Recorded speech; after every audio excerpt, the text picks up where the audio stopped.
บายดีวันนี้ขอชิมกินน้ำมักนอนแซ่บกินให้เบิ่งเด้อชมไรบ่ ชมลาย อีลีดิ นี่มีน้ำกรอกเด้อดิ แขบบ่ แซ่บ สุดยอดเล่นบ่ สุดยอด ยกโปรดูบ๊ายบาย เขาก็ติดตามให้ด้วย กดติดตามให้เบาอีเบเดอร์ ก็ได้จะให้เบิ่งอีกแล้ว กับอีน่า กับแล้วกดติดตามกดซับสไครต์ให้นะคะแล้วเราก็ไปดูกันเลยละครลงเรือได้ โอเค ไปยังประตู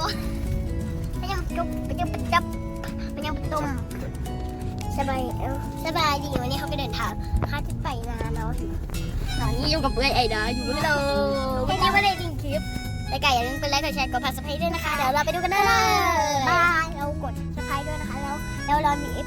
หลังจากที่ขี่รถมาสวนเนาะก็สิมาเล่นขี้ดินประมาณนี้เนาะสองกับน้องโอ้โหลิน